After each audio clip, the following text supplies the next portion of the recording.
अस्सलाम वालेकुम। Programme capital view के साथ मैं हूं नाहिद चौधरी। नाजरीन, हम प्रोग्राम के पहले हिस्से में जो हमारा फर्स्ट सेगमेंट है उसमें बात करेंगे सेहत सहूलत प्रोग्राम के हवाले से। और सेहत सहूलत प्रोग्राम के तहत खैबर पख्तूनख्वा, पंजाब, बलूचिस्तान, सिंध के ज़िला थरपारकर, आज़ाद कश्मीर और गिलगित बल्तिस्तान में की मुकम्मल आबादी जो है वो मुफ्त इलाज की सहूलत हासिल कर सकती है। और जो सेहत कार्ड जिसका इजरा किया गया है, जो इनको इशू किया जाएगा, उसमें 10 लाख तक मुफ्त इलाज हो सकता है। इनिशियली 10 लाख बताया जा रहा है, लेकिन हम सही आपको इसमें बताएंगे कि अभी की जो अपडेट्स हैं उसके मुताबिक 30 लाख तक कवर हो सकता है इसमें। और उन बीमारियों के हवाले से भी बात करेंगे, एलिजिबिलिटी क्या है, क्या क्राइटेरिया है, कुछ थोड़ी सी कन्फ्यूजन भी है, लोगों को अभी कुछ समझ में नहीं आ रहा। सिंध में मुख्तलिफ आवाज़ें उठती हैं, वहाँ कुछ और बातें होती हैं और ओवरऑल इससे लोग बहुत कन्फ्यूज़ होते हैं कि असल में ये सेहत कार्ड जो है कब तक आप इससे मुस्तफ़ीद हो पाएंगे और कितना इससे फ़ायदा उठा सकते हैं। ये सारी चीज़ें आज के प्रोग्राम में डिस्कस होंगी। जो कन्फ्यूजन है वो भी हम दूर करेंगे और इस हेल्थ कार्ड के इजरा का मकसद क्या है, इसका इम्पैक्ट क्या होगा, इसकी सिग्निफिकेंस क्या है, उसके हवाले से हम बताएंगे। और पंजाब में कुछ अरसे में देखेंगे अगले साल तक बहुत ज़्यादा जो डिस्ट्रिक्ट्स हैं, बहुत ज़्यादा शहर जो हैं वो इसमें कवर हो जाएंगे। और 400 अरब रुपए इनिशियली ये बताया जा रहा है कि वो पंजाब हुकूमत जो है यूनिवर्सल हेल्थ केयर प्रोग्राम के लिए फ़राहम करेगी। और मज़ीद अगर थोड़ी सी हम डिटेल्स की पंजाब के हवाले से ही बात कर लें तो लाहौर, डीजी खान, साहिवाल डिवीज़न में सेहत कार्ड का इजरा जो है वो इस वक्त हो चुका है, जबकि जो दीगर डिवीजन्स हैं उसमें कार्ड्स की तकसीम का शेड्यूल जो है वो जारी कर दिया गया है। और आगे हम देखेंगे 20 जनवरी 2022 में रावलपिंडी में, फैसलाबाद में, मुल्तान, बहावलपुर, गुजरांवाला डिवीजन और सरगोदा डिवीजन ये 2022 में जो है 31 मार्च तक ये सारी डिवीजन्स कवर हो जाएंगी। अब असल सवाल ये है कि इसका क्या इम्पैक्ट है, आम आवाम को इससे क्या फ़ायदा होगा, किस हद तक वो मुस्तफ़ीद हो सकते हैं, ये सारी चीज़ें हम प्रोग्राम में डिस्कस करेंगे। और बहुत रेलिवेंट शख्सियत इस वक्त मेरे साथ मौजूद हैं प्रोग्राम में, जिनसे हम ये सारी चीज़ें देंगे और जानेंगे। मोहम्मद अरशद कायम खानी साहब ने इस वक्त हमें ज्वाइन किया है, चीफ एग्जीक्यूटिव ऑफिसर हैं फेडरल सेहत सहूलत प्रोग्राम। अस्सलाम वालेकुम अरशद साहब, कैसे हैं सर? खैरियत से? Thank you so much for joining us sir. और इसके साथ टेलीफोन लाइन पर इस वक्त बैरिस्टर अहमद पंसोता साहब हमें ज्वाइन कर रहे हैं। अस्सलाम वालेकुम बैरिस्टर साहब। और सदीक जान इस वक्त जर्नलिस्ट हैं, मेरे साथ मौजूद हैं स्टूडियोज़ में। सदीक, आपका भी बहुत शुक्रिया हमें प्रोग्राम में ज्वाइन करने के लिए। सर, सबसे पहले मैं आपकी तरफ आऊँगी, हमें ये बता दीजिएगा इस सेहत कार्ड के इजरा की ज़रूरत क्यों पेश आई और इसकी क्या अहमियत आप देख रहे हैं और इसका इम्पैक्ट जो है वो ओवरऑल क्या होगा? शुक्रिया नाहिद, सबसे पहले तो मुझे यहाँ इनवाइट करने का, ताकि मैं आप लोगों को बता सकूँ, अपने व्यूअर्स को बता सकें कि इसका क्या पस मंज़र था। बेसिकली दुनिया में आज तक जितने भी इंटरनेशनल पावर्टी सर्वे हुए हैं या पाकिस्तान के अंदर जो लोकल पावर्टी सर्वे हुए हैं, वो सिर्फ एक ही बात की निशानदेही करते हैं कि वो तमाम लोग, वो तमाम ख़ानदान जो गुर्बत की लकीर से नीचे गिरते हैं, मुझे सबसे पहला रीज़न है वो है सेहत के हंगामी अखराजात। बिल्कुल, क्योंकि गुर्बत और इमारत दुनिया के हर माशरे में है, अमेरिका हो, यूरोप हो, बर सग़ीर हो, पाकिस्तान हो। तो होता क्या है नाहिद कि जो बड़े आमदनी से ताल्लुक़ रखते हैं वो बड़ा घर, दरमियाना घर, छोटा घर, बड़ी गाड़ी, छोटी गाड़ी, साइकिल ले लेते हैं। उसी तरीके से बाकी तमाम मामला भी। लेकिन जब आपका कोई प्यारा ज़िंदगी और मौत की कश्मकश में हो, किसी ख़तरनाक बीमारी से नबुर्द आज़मा हो, तो उस वक्त चाहे आप अमीर हों जी या गरीब हों, आप अपना सब कुछ दाव पे लगा देते हैं सिर्फ उस अपने प्यारे को बचाने के लिए। तो फिर होता यह है कि आप सब कुछ लगा देते हैं, घर बिक जाते हैं, गाड़ियाँ बिक जाती हैं, जानवर बिक जाते हैं, जेवर बिक जाते हैं, सब कुछ दाव पे लग जाता है। पर स्टिल देयर आर 50% चांसेस कि आपका प्यारा अस्पताल से वापस आ सके, ज़िंदा वापस आ सके। लेकिन हर दो सूरतों में, चाहे वापस आ सके या ना आ सके, आपका जो ख़ानदान है वो अगली 4 नस्लों तक गुर्बत की सतह से नीचे गिर जाता है और मकरूज़ हो जाता है। अभी मैं आपके कॉलीग से बात कर रहा था कि पाकिस्तान में एक अंदाजे के मुताबिक तकरीबन 99% आबादी 1 लाख से कम आमदनी वाली है माहाना।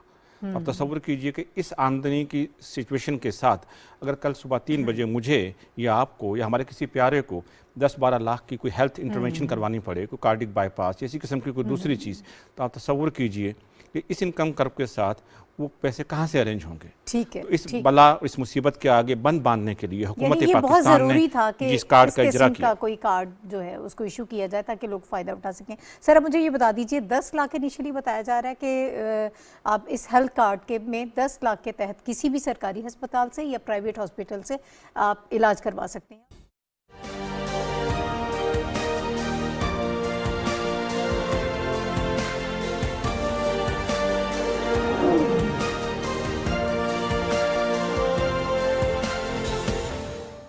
उनकी उम्र तक 75 साल होने वाली है, कि जी वो प्राइवेट अस्पताल में बगैर किसी 1 रुपया दिए हुए अपने कार्ड पे अपने दाखिले का इलाज करवा सकता है।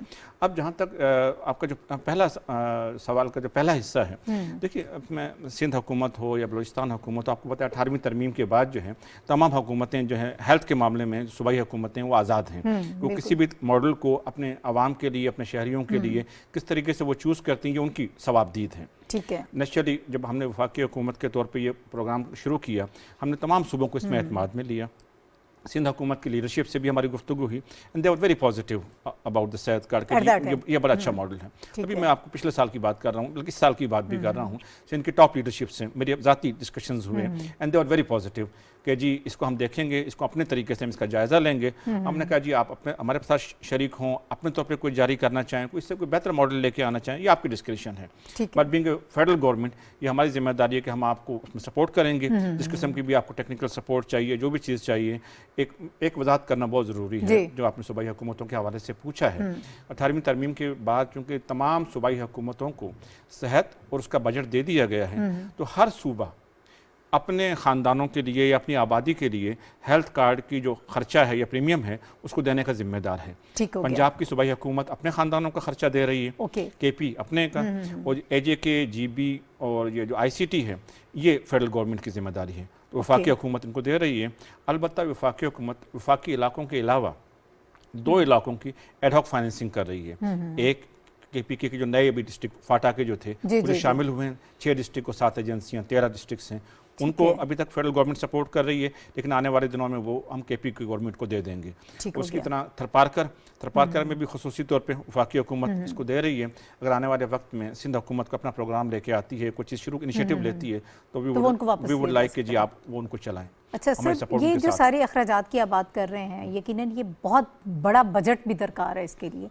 तो एक तनकीद ये भी आती है कि जो पाकिस्तानी मईशत का हाल है, इसके दौरान इतना बड़ा बजट इसके लिए मुख्तस कर देना सेहत के मसाइल के लिए, तो ये कोई मुनासिब बात नहीं है, या फिर आप किस तरह से कर पाएंगे, ये फ्यूचर में चल नहीं पाएगा इस किस्म का जो मॉडल है, तो आप क्या कहेंगे? देखिए वो जो आपने अक्सर सुना होगा ना, जान है तो जहान है, तो इसी तरह चाहे वो कौम की जान हो या किसी इंडिविजुअल की जान हो, वो सेहत सबसे ज़्यादा इंपॉर्टेंट है।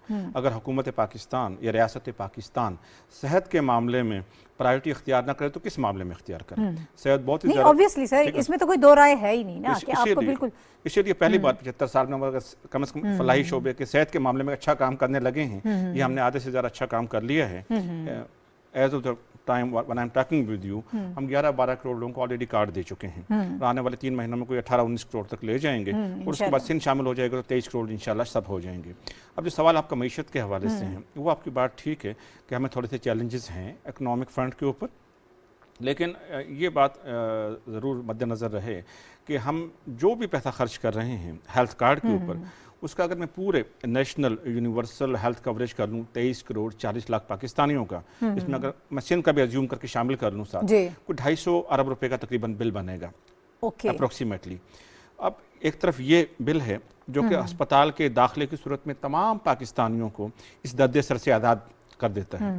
अगर आप 4 सूबाई हुकूमतें, 2 इलाकाई हुकूमतें और एक वफाकी हुकूमत, कुल 7 हुकूमतों का हेल्थ का मौजूदा बजट जोड़ें, जो कि 2021-22 का माली साल का है, वो तकरीबन कोई 800 अरब का बनता है। तो अगर 800 अरब में सिर्फ 250 अरब, जो तकरीबन 30% बनता है, अगर उसे दाखिले के इलाज के लिए मुख्तस कर दिया जाए, वो बाकी जो 550 अरब बचेगा, तकरीबन 500-550 अरब बचेगा, उन्हें आप ओपीडी, नज़ला, जुकाम, खांसी या क्रॉनिक मेडिकेशन के लिए या प्रिवेंशन के लिए या किसी वर्टिकल प्रोग्राम के लिए लगा दें, तो मेरा ख्याल ये कोई घाटे का सौदा नहीं है। यानी ये मुश्किल नहीं है, डूएबल है। आप ये समझते हैं कि कोई इसमें ऐसी वो कॉम्प्लिकेशंस नहीं है, आप आसानी से इसको इम्प्लीमेंट कर सकते हैं और आगे इसका तसलसल भी जारी रह सकता है। मैं आई स्ट्रांगली बिलीव कि अल्हम्दुलिल्लाह इस मुल्क के पास और इस कौम के पास वसाइल की कमी नहीं है। हमें अच्छी प्रायोरिटाइजेशन करनी है और अच्छी चैनलाइजेशन करनी है, तो लोग भी अच्छे काम करने वाले मौजूद हैं और अल्हम्दुलिल्लाह इस कौम के पास वसाइल भी दस्तयाब हैं। जी ठीक है, बैरिस्टर साहब आपकी तरफ आऊँगी सर। इस सेगमेंट का वक्त थोड़ा कम रह गया, मैं चाह रही हूँ कि आप लास्ट कॉमेंट कर दीजिएगा कि ओवरऑल कैसे देखना है। आप ये समझते हैं कि इस पॉलिसी का तसलसल बरकरार रह पाएगा? ये जो मॉडल अब इंट्रोड्यूस करवाया है गवर्नमेंट ने, ये आगे भी चलता हुआ नजर आ रहा है आपको? जी जी बिल्कुल, ये ही वाहिद मॉडल है पीटीआई का जो I think one of the top successful models में से होगा। और डॉक्टर साहब ने जो एक बात की थी कि जान है तो जहान है, मैं थोड़ा सा उसको लीगल टर्म्स में कहूँगा कि ये तो बात बिल्कुल अपनी जगह दुरुस्त है कि जान और माल की हिफाजत हुकूमत के लिए सबसे इम्पोर्टेंट है, लेकिन सबसे ज्यादा जो बुनियादी कॉन्स्टिट्यूशनल रिस्पॉन्सिबिलिटी है, जिसका मैंने जिक्र पहले भी किया, वो हुकूमत की जो अव्वलीन तरजीह होनी चाहिए। अगर आपकी आवाम को सेहत मिल रही है, आवाम को एजुकेशन मिल रही है, तो फिर मैं समझता हूँ कि आपका मुल्क अमीर है। बेशक आपके सरकारी खजाने में पैसे होना हो, लेकिन आपकी नेशन जो है वो एक बहुत अमीर नेशन है। These two things are being delivered to the nation. ठीक है Sadiq, last comment on it. बिल्कुल दुरुस्त कहा और बड़े अच्छे तरीके से अर्शद साहब ने एक्सप्लेन किया। बहुत से मखला सवालात के जवाब मिल गए।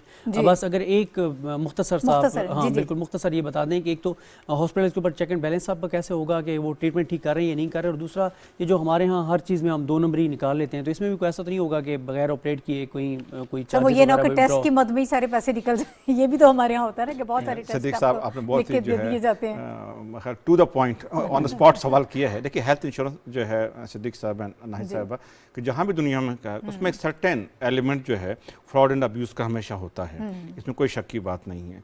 तो पाकिस्तान के अंदर भी यकीनन चैलेंजेस हैं, चैलेंजेस आएंगे, और हमारी हुकूमत और हमारा प्रोग्राम जो है उसके ऊपर उसने मल्टी लेयर मॉनिटरिंग सिस्टम रखा हुआ है। और अस्पताल में अगर डेरा बुगटी के किसी अस्पताल में हो या कश्मीर के किसी अस्पताल में हो या टंडोलायार के किसी अस्पताल में हो, कोई इलाज, कोई दाखिला होता है, कोई डिस्चार्ज होता है, कोई डायग्नोसिस होता है, तो रियल टाइम डेटा हमारे पास आ रहा होता है। और इंटेलिजेंस जो है आर्टिफिशियल इंटेलिजेंस के जरिए इन्फोग्राफिक्स हमारे सामने डिस्प्ले हो रहे होते हैं। कहीं कोई चीज़ अनयूजुअल स्पाइक करती है तो हम उसको मॉनिटर करते हैं। हर अस्पताल में डेस्क मौजूद हैं जहां वो इंश्योर करते हैं कि सही आदमी को और सही अस्पताल के दाखिले की सूरत में इलाज दस्तियाब है। दुनिया भर में ये हॉस्पिटल डेस्क का कहीं रवाज नहीं है, जर्मनी से लेके रशिया तक कहीं भी ये सिस्टम नहीं है, कनाडा के अंदर भी ये सिस्टम नहीं है। तो हमने खास तौर पर सिस्टम स्टैब्लिश किया क्योंकि हमारे यहाँ नया फिनोमेना है, इतने ज़्यादा टाइम लगेगा इसको स्टैब्लिश होने में। उसके बाद फिर 24 घंटे के अंदर उन जो इंश्योरेंस कंपनी का डिस्ट्रिक्ट मेडिकल अफसर है वो विजिट करता है। ठीक है, तो हमने एक हेल्पलाइन रखी हुई है कि किसी किस्म की कोई शिकायत का मामला हो तो हेल्पलाइन से रब्ता करें। और एक आखिरी बात, हमने थर्ड पार्टी नादरा के जरिए एक कॉल सेंटर के जरिए जब कोई पेशेंट डिस्चार्ज होकर घर चला जाता है, सिद्दीक साहब को खुदा न खास्ता ज़रूरत पेश है, इलाज करके घर चले जाएं, तो एक हफ्ते बाद थर्ड पार्टी कॉल सेंटर से फ़ोन आएगा इनके पास कि जी आपका ये इलाज हुआ था, किसी ने आपसे पैसे तो नहीं मांगे थे, कि अस्पताल का रवैया ठीक था। जहां कोई ज़रा सी शिकायत आएगी वो फौरी तौर पे सिस्टम में रिकॉर्ड भी होगी और आखिर में रिजॉल्व भी होगी। हमने लोगों के 15 रुपए तक रिफंड करवाए हैं जहां हमें शिकायत आई है। ये तो बड़ी एक आइडियल सी सिचुएशन है। We are not perfect, having said that we are not perfect, still learning curve is on. ये दुनिया का, आज तक की दुनिया की तारीख का सबसे बड़ा universal health programme state funded बनने जा रहा है अगले 2 महीने के अंदर। तो इसको मैनेज करना यकीनन इस कौम के लिए भी, हमारे लिए भी कोई आसान नहीं होगा, but we are very confident. हम बड़े अच्छे तरीके से इस पर काम कर रहे हैं और वज़ीर-ए-आज़म पाकिस्तान की हिदायत के तहत कि एक तरफ लोगों को सहूलत मिले और दूसरी तरफ अच्छे तरीके से मिले, हम पूरी कोशिश कर रहे हैं और हम we are open for good suggestions from any quarter. बहुत शुक्रिया sir, thank you so much. Mohammad Arshad Qayam Khani साहब नाज़रीन इस सेगमेंट में हमारे साथ मौजूद थे। हमने कोशिश की कि सेहत कार्ड के हवाले से जितने भी छोटे छोटे सवाल, बुनियादी से सवालात हैं, वो हम इनसे पूछ सकें, समझ सकें, ताकि आप लोगों को फ़ायदा हो। और सबसे अच्छी बात यह है कि पूरा इंशाल्लाह जिस तरह से बताया जा रहा है कि वो इसमें कवर हो जाएगा। आने वाले कुछ महीनों में हम ये देखेंगे कि सब लोग इससे मुस्तफ़ीद हो पाएंगे और ये एक बहुत ज़बरदस्त किस्म का इनिशिएटिव है जो गवर्नमेंट की तरफ से लिया जा रहा है और ज़रूर इसको अप्रिशिएट करना चाहिए। गवर्नमेंट की जो जिम्मेदारी है वो भी इस पे काम करें, लेकिन अब आवाम की भी ये जिम्मेदारी है कि वो इससे सही तरीके से फ़ायदा उठा पाएँ। और अगर कहीं कुछ ऐसी चीज़ें नज़र आती हैं जो सही नहीं है या जिन पर वाकई तनकीद की जा सकती है, या अगर आपसे कुछ चार्ज किया जा रहा है और जो नहीं करना चाहिए, तो वो फिर आप इन्फॉर्म भी कर सकते हैं। अभी एक ब्रेक हम ले रहे हैं, ब्रेक के बाद वापस आएंगे। कुछ और अहम इशूज़ हैं, ओमिक्रॉन के हवाले से बात करेंगे जिसका फैलाव पाकिस्तान में इस वक्त बहुत तेज़ी से हमें नज़र आ रहा है। गवर्नमेंट इस हवाले से क्या स्ट्रैटेजी अपनाए हुए है और हम लोगों ने क्या एहतियात करनी है, इस पर बात होगी एक ब्रेक के बाद। हमारे साथ रहिए।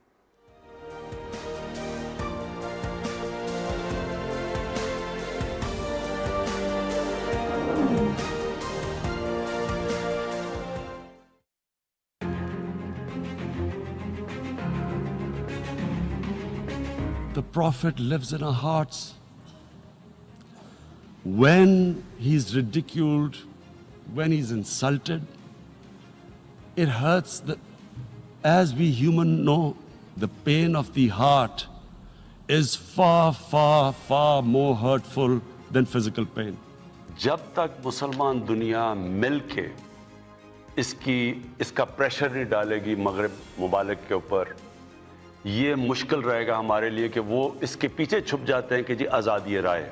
It is a failure of the OIC that we have not been able to explain to the Western countries that the love and affection that we feel for our holy prophet. मुझे फख्र है इसका कि पाकिस्तान सबसे ज़्यादा उसने इस चीज़ को उठाया है। I call on the Secretary General to convene a global dialogue on countering the rise of Islamophobia. कि मेरा जो नौजवान है पाकिस्तान का, मैं सिर्फ ये चाहता हूँ उनका नंबर 1 रोल मॉडल मेरे नबी सल्लल्लाहु अलैहि वसल्लम बन जाए।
Welcome back to the show. नाज़रीन, प्रोग्राम के इस हिस्से में हम ओमिक्रॉन वायरस के हवाले से बात करेंगे और पाकिस्तान में जो पहला केस है वो 13 दिसंबर को कराची में रिपोर्ट हुआ था। उसके बाद सूरत हाल मज़ीद बढ़ती गई और तेज़ी से इसका फैलाव देखने में आ रहा है।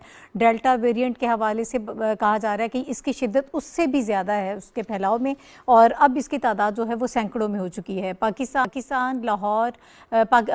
में इस वक्त लाहौर, कराची और इस्लामाबाद जो बड़े शहर हैं इनमें ज़्यादा पेशेंट जो है वो सामने आ रहे हैं। लाहौर में 170 केसेस बताया जा रहा है, इस्लामाबाद में 141 और कराची में भी तादाद जो है वो ज़्यादा बताई जा रही है। तकरीबन 8 से 9% बताया जा रहा है कि वहाँ पर ओमिक्रॉन इस वक्त हमें नज़र आ रहा है। इसको हमने किस तरह से, अब आवाम ने कैसे बिहेव करना है, किस तरह से हमने बचना है। हम लोग एक मरतबा फिर बैक टू नॉर्मल हमने देखा कि आ गए थे इस सिचुएशन में, लेकिन वो सारे SOPs जो हमें बताए जा रहे हैं तकरीबन 2 साल से, उसके ऊपर अमल दरामद बहुत ज़रूरी है। किस तरह से हम इससे बच सकते हैं। बैरिस्टर साहब, मैं आपकी तरफ पहले आऊँगी और सबसे पहले तो इस वक्त ज़िम्मेदारी की बात होगी कि आवाम जो है उनको किस तरह से, जैसे मैंने पहले भी कहा, कि कैसे मुकाबला करना है इस वायरस का। और ये जो वेरिएंट है इसका फैलाव जो है पहले से भी ज़्यादा है। अब मौसम भी सर्द है, बारिशें भी हो रही हैं, तो इसमें भी ये बताया जा रहा है कि ज़्यादा फैलता है ये वायरस। तो इस वक्त हमें किस तरह से बिहेव करना है, कैसे अपने आप को बचाना है?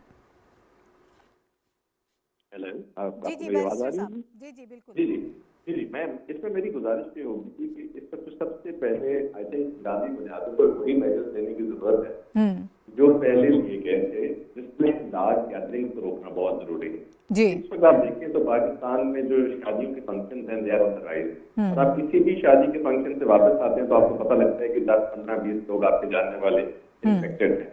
वहाँ पर जो SOPs हैं उनकी इस तरह से खिलाफवर्जी हो रही है और बड़ी बड़ी इंपॉर्टेंट जगहों पर हो रही है, जहाँ पर हमारे वो लोग जो कि टीवी पर मेरी तरह बैठ के अच्छी अच्छी बातें करते हैं, लेकिन जब आप उनको इस तरह के फंक्शन पर देखते हैं तो you don't see them fully protected या SOPs की वायलेशन पूरी हो रही है। मैं समझता हूँ कि गवर्नमेंट को हंगामी बुनियादों पर बिला इंतजार, विदाउट एनी पेपर ये SOPs इम्प्लीमेंट करवाने पड़ेंगे। अगर आप देखिए तो 2% इंक्रीज आया है in the last few days. Pakistan की जो सर्च है ऑन द हाई है आफ्टर अ लॉन्ग टाइम। तो ये फिर दोबारा उस तरफ हम चले गए। ओमिक्रॉन जो है वो शायद उतना डेंजरस तो नहीं है जितना कहा जाता है, लेकिन उसकी जो वोलेटिलिटी है, उसका स्प्रेड रेट है वेरी हाई। तो कुछ ऐसे इम्यूनो कॉम्प्रोमाइज पेशेंट है उसको हो जाता है, कोई बीमार शख्स को होता है तो फिर एक death rate on the rise जाएगा। इस टाइप पर मौसम की भी ऐसी सिचुएशन है। आई थिंक उनको सबसे पहले ये जो इन्फेक्शियस डिजीज ऑर्डिनेंस पहले से जो बाद में एक्ट आया तो उसकी इम्प्लीमेंटेशन नहीं बनानी चाहिए आज में भी और प्रॉब्लम में भी। और मैंने आपसे लास्ट प्रोग्राम में भी बात की थी जब हमने ओमिक्रॉन को डिस्कस किया था कि मेहरबानी करके मास्क जरूर पहने, क्योंकि मास्क के बगैर अगर आप समझते हैं कि आप कॉन्टैक्ट नहीं करेंगे तो आपकी बड़ी गलतफहमी है। स्पेशली इस किस्म का वेरिएंट जो variant from time to time इस तरह स्प्रेड कर रहे, spreading like a raging fire. और मैं आप यकीन कीजिए उन तमाम लोगों की आपको एग्जांपल देता हूँ, ये वेरिएंट उनको हो रहा है जिन लोगों ने बड़ी एहतियात की है over the last few years, I would say 2 साल, उनको भी ये हो रहा है। तो nobody is safe from this variant. तो द बेस्ट इज कि गवर्नमेंट हम पे एसओपीज को यकीनी बनाए। ठीक है सदीक, वैक्सीनेशन के हवाले से थोड़ी सी बात कर लेते हैं। हमारे यहाँ अभी भी वो रेशो नहीं है। गवर्नमेंट बहुत ज़्यादा कोशिश कर रही है कि मैक्सिमम लोगों को वैक्सीनेट किया जाए, और 7 करोड़ के हवाले से वज़ीर आज़म साहब ने ट्वीट किया था जब नए साल का आगाज़ हुआ था कि इतने लोगों को हमने वैक्सीन लगवा दी है। ये कितनी इंपॉर्टेंट है? आपका मैसेज क्या होगा आम आवाम के लिए? मेरा ख्याल है 7 करोड़ भी बड़ी कामयाबी है। उसकी वजह यह है कि हमारे यहाँ रिलेक्टेंट थे लोग, आपको पता है वैक्सीनेशन करवाना नहीं चाहते थे। फिर आपको पता है तरह तरह की थ्योरीज, कहानियाँ, किस्से कि वैक्सीन लगवाने से ये हो जाएगा वो हो जाएगा, इस तरह की चीज़ें भी चलती रहीं। और इसमें लोग तो ये कहते थे एग्जिस्ट ही नहीं करता ये वायरस, बिल्कुल ऐसी है ना, तो उसके बाद और ख़ास तौर पे मेरे ख्याल जो पंजाब हुकूमत ने ये शुरू किया था ना, घर घर जाके वैक्सीन लगाने वाला, ये बहुत अच्छा था। बल्कि मैंने देखा कुछ डिस्ट्रिक्ट्स के अंदर ब्यूरोक्रेसी ने अच्छा काम भी किया। हम ब्यूरोक्रेसी को बहुत क्रिटिसाइज़ करते हैं, लेकिन बहावल नगर का मैं देख रहा था कि वहाँ एक शादी पे छापा मारा, वहाँ वैक्सीनेशन नहीं हुई थी तो वहीं पे सबकी वैक्सीनेशन कर दी। तो ये अच्छी चीज़ है। मतलब इस तरह की चीज़ें। और जैसे बैरिस्टर साहब ने कहा है, मसला ये है कि शादियाँ, गैदरिंग्स उसी तरह से जारी हैं जैसे नॉर्मल, और इसी मौसम में ये एक सीज़न होता है समझें कि शादियों का। और जो हमारे साइंटिस्ट जो हमें बताते हैं, जो जिन डॉक्टर से हमारी बात होती है, इसी सीज़न में वो कहते हैं इसका फैलाव ज़्यादा है, बारिशें हो रही हैं, सख्त सर्दी है, और फिर ये है कि हम घरों के अंदर बंद रहते हैं, खिड़कियाँ दरवाजे सब कुछ बिल्कुल बंद करते हैं, तो उससे भी बहुत ज़्यादा इसका फैलाव हो रहा है। तो एहतियात डबल होनी चाहिए इस मौसम में। बिल्कुल बहुत एहतियात होनी चाहिए। और मेरे ख्याल लोगों को इसलिए एहसास ज़िम्मेदारी अपनी निभानी चाहिए, क्योंकि जब हम हुकूमत से कहते हैं कि वो पाबंदियाँ ना लगाए, बिजनेस चलते रहें, कारोबार चलते रहें, आप देखें ना, अगर खुदा न खास्ता ये फैलता है और हुकूमत को दोबारा पाबंदियाँ लगानी पड़ती हैं, लॉकडाउन करना पड़ता है, मार्केटें बंद करनी पड़ती हैं, बाजार बंद करने पड़ते हैं, तो आप देखिए कि किस तरह का पाकिस्तान में मुआशी नुकसान होगा। तो जहाँ पे ज़ाहिर है हुकूमत कोशिश करेगी, लेकिन सबसे ज़्यादा हम सबकी जिम्मेदारी है, हम मास्क लगाएं, सोशल डिस्टेंसिंग है, हाथ धोएं, जो चीज़ें डॉक्टर्स ने बताई हैं।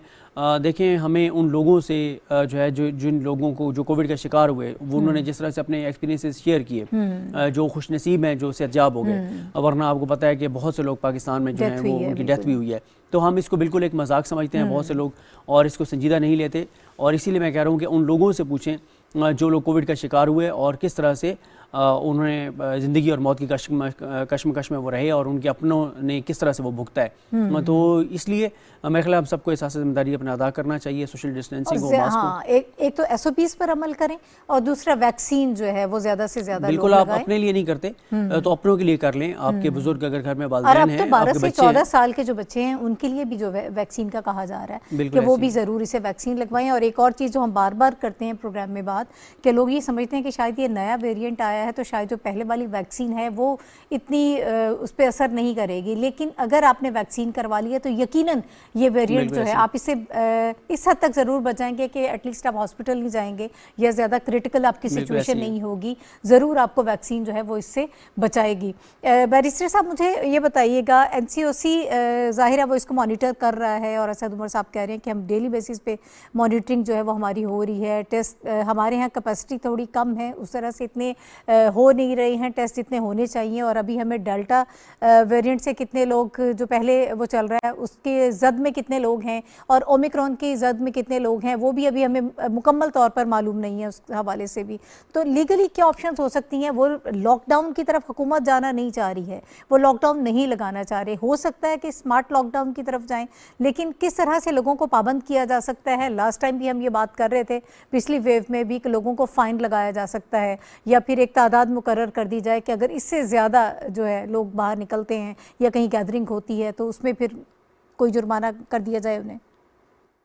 देखिए जी, मैंने जैसे पहले बात की थी, सारी की सारी रिस्ट्रिक्शंस ऑलरेडी इन प्लेस हैं in form of a law, notification में एग्जिस्ट करती है। मैं जरा थोड़ा सा हम आज के प्रोग्राम में अभी सो फार गवर्नमेंट की जहाँ तारीफ बन रही है, वहाँ ये चीज़ पॉइंट आउट करनी जरूरी है कि इस टाइम पर अगर लॉक